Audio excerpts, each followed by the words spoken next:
Boa noite, veja no Brasil TV desta segunda-feira, dia 9 de maio. Um cliente atira no atendente de uma lanchonete no Rio de Janeiro depois de discutir por causa de um cupom de desconto. As investigações do acidente que matou o cantor sertanejo Alexandro e outras 5 pessoas. Alerta da dengue em Minas Gerais. O número de mortes no estado este ano já é maior do que em todo o ano passado. E ainda, a Petrobras anuncia um reajuste de quase 9% no preço do diesel nas refinarias. É agora no Brasil TV.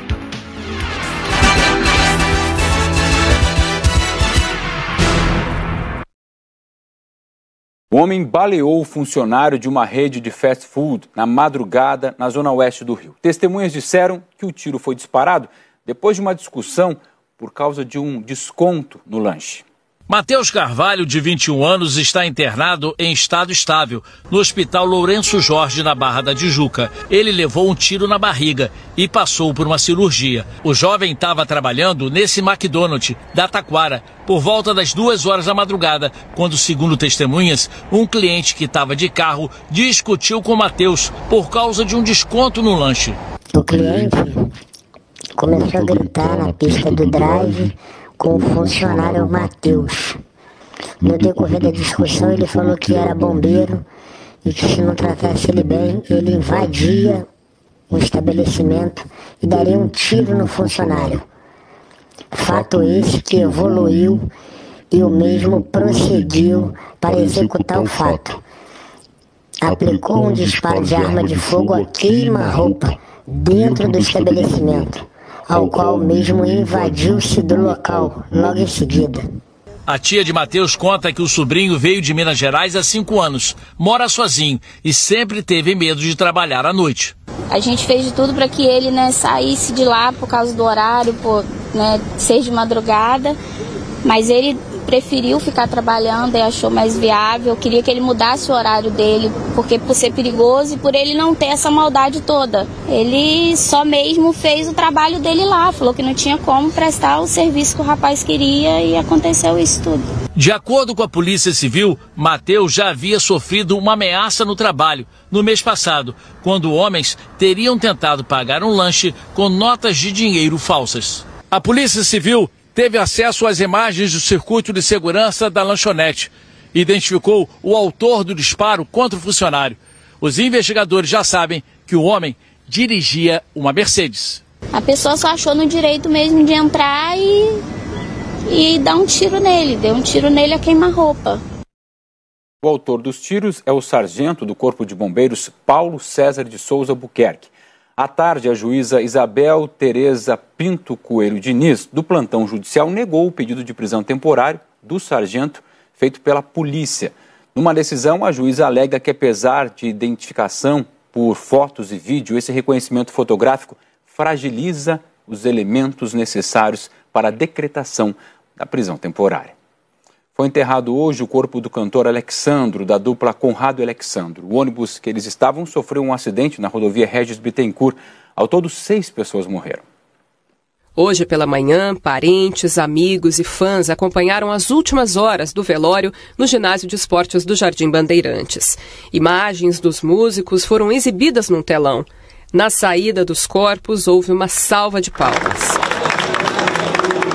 Ônibus de várias duplas sertanejas participaram de uma carreata antes do sepultamento. Era o adeus aos colegas da música, que também se tornaram amigos. As últimas homenagens foram prestadas neste cemitério na zona oeste de Londrina. Os corpos do cantor Alexandro e do técnico Giovanni Gabriel foram sepultados por volta das 10 horas da manhã. Difícil acreditar demais. O Alexandro sempre foi um parceiro amigo.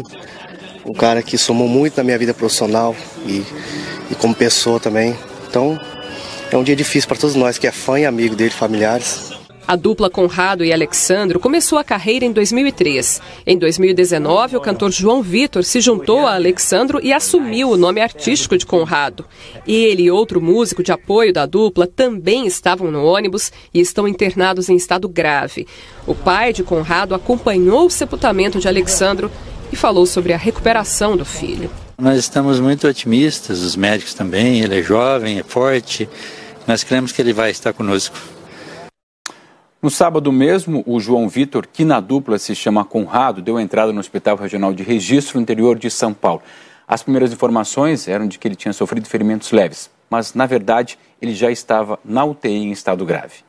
As informações são de que o cantor Conrado segue internado no Hospital Regional de Registro. Ele foi submetido a uma cirurgia para conter uma hemorragia e também para a correção de uma fratura que ele sofreu no acidente. O estado dele é grave, ele segue na UTI. Junto também nesse hospital está Júlio César, que é o músico, que também está internado. O Júlio César passou por 2 cirurgias e também segue em estado grave, internado na UTI do Hospital Regional em Registro. Olha, apesar desse quadro ser grave, os médicos no último boletim disseram que a situação dos dois segue estáveis. As investigações sobre as causas desse acidente, o que poderia ter provocado esse acidente, seguem aqui pela Delegacia de Miracatu, da Polícia Civil. A Polícia Civil abriu hoje um inquérito. No sábado mesmo, ouviu 13 pessoas, entre policiais rodoviários federais, vítimas do acidente, que conseguiram a liberação no pronto-socorro e já vieram prestar depoimento aqui. A polícia, então, trabalha aí com várias frentes de investigação, mas vai investigar o que teria acontecido e também, mas não descarta a possibilidade de investigar se o ônibus estava em alta velocidade no dia do acidente. Essas são as informações preliminares. A polícia segue investigando, então, sobre o que teria provocado esse trágico acidente. Um helicóptero da Secretaria de Saúde Indígena caiu numa área de mata no interior do Acre. O Eudérico Silva é quem tem as informações. Na tarde de ontem, um helicóptero da Secretaria de Saúde Indígena caiu em uma área de mata no interior do estado. Todos os tripulantes estão vivos. O acidente foi no fim da tarde e, segundo informações do Corpo de Bombeiros, 7 pessoas estavam a bordo da aeronave. O piloto, um técnico de enfermagem, um mecânico, 2 bebês, que são irmãos gêmeos, e os pais dessas crianças. Essa aeronave foi acionada para resgatar as crianças que estariam com um quadro de pneumonia em uma aldeia indígena. Durante o percurso da aldeia até o município de Cruzeiro do Sul, um acidente aconteceu e o avião caiu. 6 pessoas foram resgatadas e estão no hospital de Cruzeiro do Sul, todas com ferimentos leves. O motorista foi preso depois de bater com um carro numa moto ocupada por um casal. O motorista fugiu do local do acidente, levando a mulher no teto do carro por 1 quilômetro. O motorista de 35 anos passou por audiência de custódia no Fórum de Campo Grande nesta segunda-feira. O juiz converteu a prisão em flagrante em preventiva. Isso significa que ele vai ficar preso por tempo indeterminado enquanto durar o inquérito. O condutor foi autuado por dirigir alcoolizado, tentativa de homicídio e também por omissão de socorro. O acidente foi no cruzamento da Avenida Guinterrans com a Rua Verdes Mares, na região sul de Campo Grande. Câmeras de segurança gravaram a batida. O motorista, que dirigia na contramão, bateu na moto e arrastou o veículo por 19 metros. O condutor, de 19 anos, e uma mulher que estava na garupa tiveram ferimentos e foram hospitalizados. Eles não correm risco de morte, segundo os bombeiros. A mulher, de 30 anos, ficou no teto do carro e foi levada por quase 1 quilômetro até cair no asfalto. O motorista fugiu sem prestar socorro às vítimas e foi preso pouco depois do acidente, na mesma região da cidade. Ele disse aos PMs que pensava que tinha atropelado uma capivara. Ainda de acordo com a polícia, o motorista estava bêbado e se recusou a fazer o teste do bafômetro. Os policiais fizeram um termo de constatação de alteração da capacidade psicomotora, com base nos sinais de embriaguez. Oswaldo Nóbrega, de Campo Grande, para o Brasil TV. O assunto agora é a dengue, que não para de avançar. O Distrito Federal é a 3ª unidade da federação com maior incidência da doença no Brasil. E tem gente que nem está conseguindo fazer o teste rápido. A Natália passou o fim de semana com muita dor de cabeça e dor no corpo. Hoje ela foi até a UPA de Sobradinho 2 fazer o teste da dengue. Fui nas 2 UBSs que tem lá, nenhuma também faz o teste. Me encaminharam para cá, falaram que era para ser feito aqui, mas também não tem. E aí eu só fiz o hemograma. Não tá nada fácil, mas tem que esperar, né? O jeito. O sinal de alerta da dengue está ligado. E não é à toa. O DF está em 3º lugar na incidência de casos no Brasil, atrás apenas de Goiás e Tocantins. Aqui, de janeiro a abril deste ano, o número de casos aumentou 531% se comparado com o mesmo período do ano passado. Já são mais de 33 mil casos. A Gabriela está saindo de uma dengue hemorrágica. Ficou internada 4 dias. Saiu da UPA na sexta-feira passada. Hoje, ela voltou para repetir o exame de sangue. Você conseguiu fazer o teste rápido? Não. Porque não tá tendo um reagente, né? É muito horrível. Ai, desejo isso pra ninguém, é horrível. Dengue é horrível. E, segundo o governo, o pico da doença ainda vai chegar. A gente está aqui na região do condomínio Serra Azul, em Sobradinho 2. E nessa rua mesmo, em praticamente todas as casas, tem pelo menos uma pessoa que já teve ou que está com dengue. E os moradores acreditam que um dos maiores problemas por aqui é aquela mata que está no fim da rua. E eles pedem o Fumacê e dizem que há tempos que o carro do Fumacê não passa por aqui. Faz tempo que passou o Fumacê. Foi antes desse negócio dessa dengue tá atacando aí, ó. Tem que ter um Fumacê, tem que ter mais uma prioridade pra gente que mora perto dessa mata aí, ó. Entendeu? E mais, tem gente que tá sentindo os sintomas, procurando a rede pública e voltando para casa sem fazer o teste. É o caso da Melissa. E aí eu fui pro hospital de Sobradinho buscar atendimento, só que chegando lá, eles me mandaram vir pro postinho. E aí, do postinho, me mandaram pra UPA pra fazer o hemograma e o teste da dengue. Só que o teste da dengue não tá sendo feito. A Val redobrou os cuidados em casa depois que o filho e o marido tiveram dengue. Mas ela sabe que a prevenção deve ser coletiva. Sempre limpando, sempre tirando as folhinhas, varrendo. Então não adianta eu fazer só. Todos têm que fazer um pouco. O Instituto de Gestão Estratégica de Saúde do Distrito Federal, o IGES, não respondeu sobre a dificuldade dos pacientes em fazer testes rápidos nas UPAs. A Secretaria de Saúde informou que a testagem é realizada em todas as UBS do Distrito Federal. A recomendação é que sempre que uma pessoa tiver sintoma, ela busque uma unidade de saúde a mais próxima para ser acompanhada por uma equipe de saúde. Ainda de acordo com a Secretaria, o Fumacê é usado logo depois de uma análise naquelas regiões com maior incidência de casos. E lá em Minas Gerais também está um alerta para as regiões por causa do perigo da dengue. Os números deste ano já superam o registro de todo o ano passado. E olha que ainda estamos no mês de maio. Diante desses dados, muitas cidades têm feito mutirões de limpeza. Em Nova Lima, um caminhão está percorrendo os bairros, recolhendo tudo que é considerado um prato cheio para o mosquito transmissor da dengue.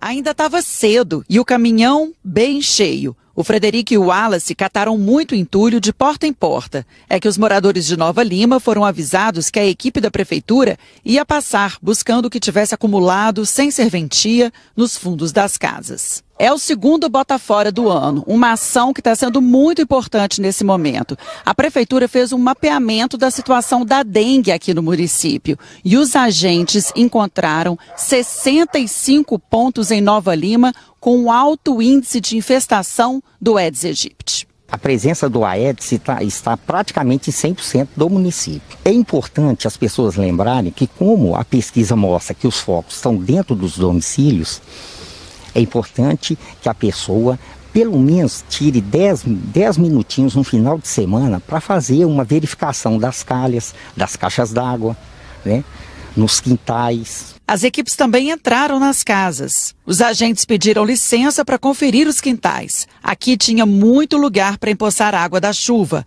máquina de lavar roupa, tampas de vasilhas e dentro dos brinquedos velhos, o perigo. Tem água acumulada e tem algumas larvas também. A Bárbara contou que por causa da obra, a família distraiu e deixou o entulho acumular, apesar de serem atentos. Muita gente na casa já teve dengue. Está voltando com tudo. A minha irmã e minha tia pegou também, recentemente. O Diogo orientou guardar o que ainda vai ser usado na reforma. O importante do material é que se ele vai ficar num ambiente externo, ele sempre ficar virado numa posição que não acumule água. Entre uma casa e outra pelas ruas, o retrato da falta de cidadania. Agentes recolheram garrafa PET, um plástico enorme numa calçada. O problema do plástico, às vezes o morador coloca para proteger um material de construção, mas passa muito tempo sem ele fazer a manutenção desse plástico e com as chuvas acaba que fica esse material também acumular água. Na casa da Jaqueline tinha poça na calha e larva do Aedes aegypti. Já as telhas que ela ainda vai instalar estão guardadas do jeito certo. Em pé, de preferência no local coberto. Você pensou, na hora de guardar, colocar de um jeito que não acumula água? Pensei, porque como não fez a calha, vem enxurrada daqui e entra pro fundo da casa. E ela ainda joga cloro para prevenir ainda mais. Se um fizer isso, já é uma ajuda e tanto. Olha, representantes de várias entidades médicas fizeram hoje uma espécie de manifesto em favor da manutenção da proibição da venda de cigarros eletrônicos no país. É que até junho a Anvisa, que é a Agência Nacional de Vigilância Sanitária, está fazendo uma consulta pública sobre a comercialização e o uso desses aparelhos. Médicos da Sociedade Brasileira de Cardiologia, de Pneumologia, de Pediatria e também do Conselho Regional de Medicina fizeram uma apresentação online para alertar sobre os riscos do uso de cigarros eletrônicos, principalmente entre os mais jovens. A gente sabe que está virando febre, né? Em muitas escolas, inclusive, é um maior perigo isso. A categoria ressalta a importância de manter a proibição do comércio e da publicidade e a necessidade de ampliar a fiscalização, principalmente em relação às vendas pela internet. Os médicos também disseram que é importante reforçar as campanhas educativas entre os adolescentes, alertando para o perigo das doenças que o cigarro eletrônico pode trazer.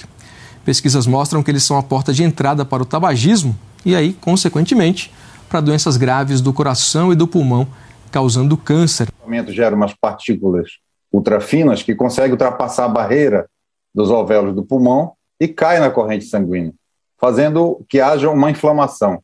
Quando essa inflamação ocorre no endotélio, que é justamente a camada que reveste internamente o vaso, aí pode dar início a eventos cardiovasculares agudos, como o infarto e a síndrome coronariana aguda, a angina do peito. Diferentemente do cigarro convencional, que demora às vezes 20 ou 30 anos para manifestar a doença no usuário, o cigarro eletrônico tem mostrado essa agressividade em menos tempo.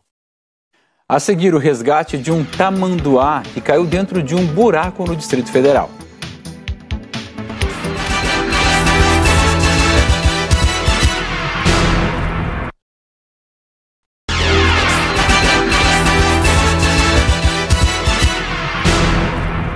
Brasil TV de volta com a notícia do aumento do preço do diesel nas refinarias, anunciado hoje pela Petrobras. O reajuste de quase 9% começa a valer já amanhã. O diesel não era reajustado há 60 dias desde 11 de março. O preço médio do litro nas refinarias vai passar de R$ 4,51 para R$ 4,91, um aumento de quase 9%. Em nota, a Petrobras disse que a oferta de diesel diminuiu. Afirmou que os estoques globais estão abaixo das mínimas sazonais e que esse desequilíbrio provocou um aumento no preço do combustível no mundo inteiro. A política de preços da empresa segue o mercado internacional. O preço do barril de petróleo, cotado em dólares, impacta os reajustes por aqui. É muito frequente, né, se ignorar essas questões, né? Como se a Petrobras pudesse simplesmente subsidiar o preço diretamente, sem nenhum tipo de embasamento jurídico ou política pública nesse sentido, né? Ela não pode fazer isso e é por isso que, na medida que o preço fica defasado, e muito defasado, como aconteceu recentemente, ela obrigatoriamente tem que ajustar os seus preços ao contexto internacional. A alta dos preços do petróleo se agravou depois da invasão militar da Ucrânia pela Rússia e se reflete no mundo todo. Mas a escalada dos preços dos combustíveis por aqui é mais antiga. Em maio do ano passado, o motorista pagava, em média, R$ 4,47 no litro do diesel. Agora custa mais de R$ 6,00, alta de quase 50%. O reajuste do diesel começa a valer amanhã, nas refinarias. O repasse para as bombas ainda não dá para saber. A Petrobras não determina o preço final e os postos são livres para definir suas margens de lucro. E ainda tem os impostos. O anúncio de hoje não mexeu com os preços da gasolina, do etanol e do gás. O óleo diesel é uma fonte de energia indispensável para a economia. A cada aumento, um efeito cascata atinge a economia e o orçamento doméstico em particular. sobem transportes, passagens aéreas, de ônibus e o frete, que mexe com os preços dos alimentos, que devem impactar diretamente a inflação. Os preços dos combustíveis são importantes nos índices de inflação, né? Não só no Brasil, diga-se de passagem, né? Nossa inflação está em patamares muito elevados para o Brasil, né? A tendência, enquanto esses preços internacionais não se estabilizarem, é continuar pressionada a inflação no Brasil, né? A partir de hoje, a Volkswagen, uma das maiores montadoras do país, vai parar parte da produção da fábrica de São Bernardo, que fica no ABC. 2.500 funcionários vão entrar em férias coletivas por causa da falta de componentes eletrônicos que hoje são essenciais na fabricação de um automóvel e também de vários produtos que a gente usa no dia a dia. Só dá para enxergar bem no microscópio, mas essa pecinha pode comprometer a produção de empresas do mundo inteiro. É que os semicondutores, capazes de conduzir correntes elétricas, são matéria-prima para a produção de chips que são usados de celulares a carros e estão em falta de novo. No mundo globalizado, o que acontece na China se reflete aqui na Santa Efigênia, inclusive nos preços. Os preços não andam nada baratos, tá cada loja mais cara do que a outra. Vamos pesquisando, né, para ver se encontra um preço desejável. Quando há restrição por lá, as consequências chegam rapidamente ao box do Juninho. No começo da pandemia, ele passou sufoco para arrumar peças para conserto de celulares. E agora, quando percebeu que as peças iam faltar de novo, reforçou o estoque. Já estou investindo em estoque, porque se ficar sem estoque, a gente perde muito cliente, perde serviço. Você chegou a reduzir a sua margem de lucro? Sim, sim, mais ou menos em 25%. Esse empresário veio de São Luís do Maranhão para comprar material de automação de condomínios. Descobriu que não está valendo a pena e saiu de mãos abanando. Vim atrás de produtos e mercadoria para o segmento da minha empresa, mas confesso que eu estou um pouco assustado com o alto preço. Eu achei o valor um pouco alto e próximo do que é na minha cidade. Uma das explicações para a falta de semicondutores está em Xangai, uma das maiores e mais importantes cidades da China. O governo chinês decretou lockdown na cidade por causa de um novo surto de Covid. O porto de Xangai, o maior do mundo, também parou, afetando toda a corrente de produção mundial.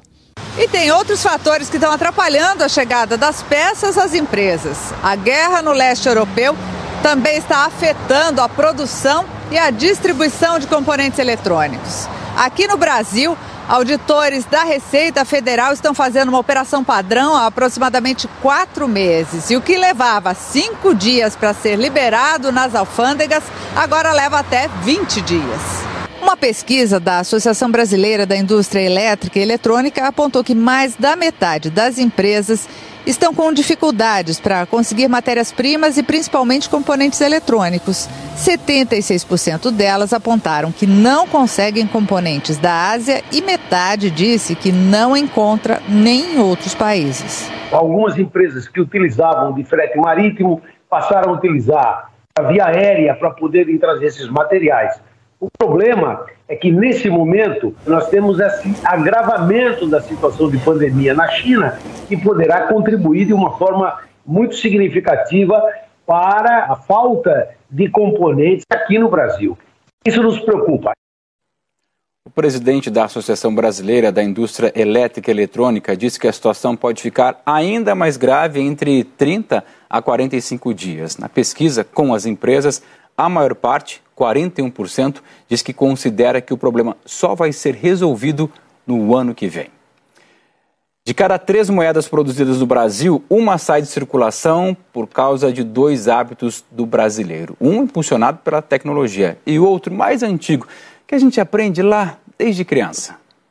Olá, o que faz as moedas desaparecerem, segundo o Banco Central, é aquele hábito antigo de guardar em casa. Mas economistas explicam que transações digitais também contribuem para que 1 a cada 3 moedas no Brasil saia de circulação. A prática é chamada pelo BC de entesouramento. E isso afeta diretamente o comércio, que fica sem troco para dar aos clientes. Para conseguir atrair quem tem moeda guardada, empresários criam promoções tentadoras. Neste restaurante em Campo Grande, quem traz R$100 em moedas ganha o almoço. Já neste supermercado, a troca rende 10% a mais do valor. De 2014 para cá, 29 bilhões de moedas foram produzidas no Brasil. Mais de 780 milhões só no ano passado. Volume que, segundo o Banco Central, é suficiente para abastecer o mercado. Mas o hábito de guardar dinheiro em casa tira 1/3 dessas moedas de circulação. Diego Queiroz, para o Brasil TV. Para encerrar, a gente conta que a Polícia Militar Ambiental do Distrito Federal resgatou ontem um tamanduá-bandeira que estava preso num buraco. O tamanduá-bandeira foi encontrado no Parque Nacional da Água Mineral. Depois de retirado do buraco, os policiais ambientais soltaram o animal na natureza em local apropriado. Já no Riacho Fundo 2, foram resgatados 2 canários da terra e um periquito do encontro amarelo, que estava em gaiolas. As aves foram entregues ao Centro de Triagem de Animais Silvestres. O Brasil TV fica por aqui. Outras notícias no Jornal Nacional, que é às 8h30 pelo horário de Brasília. Boa noite e até amanhã.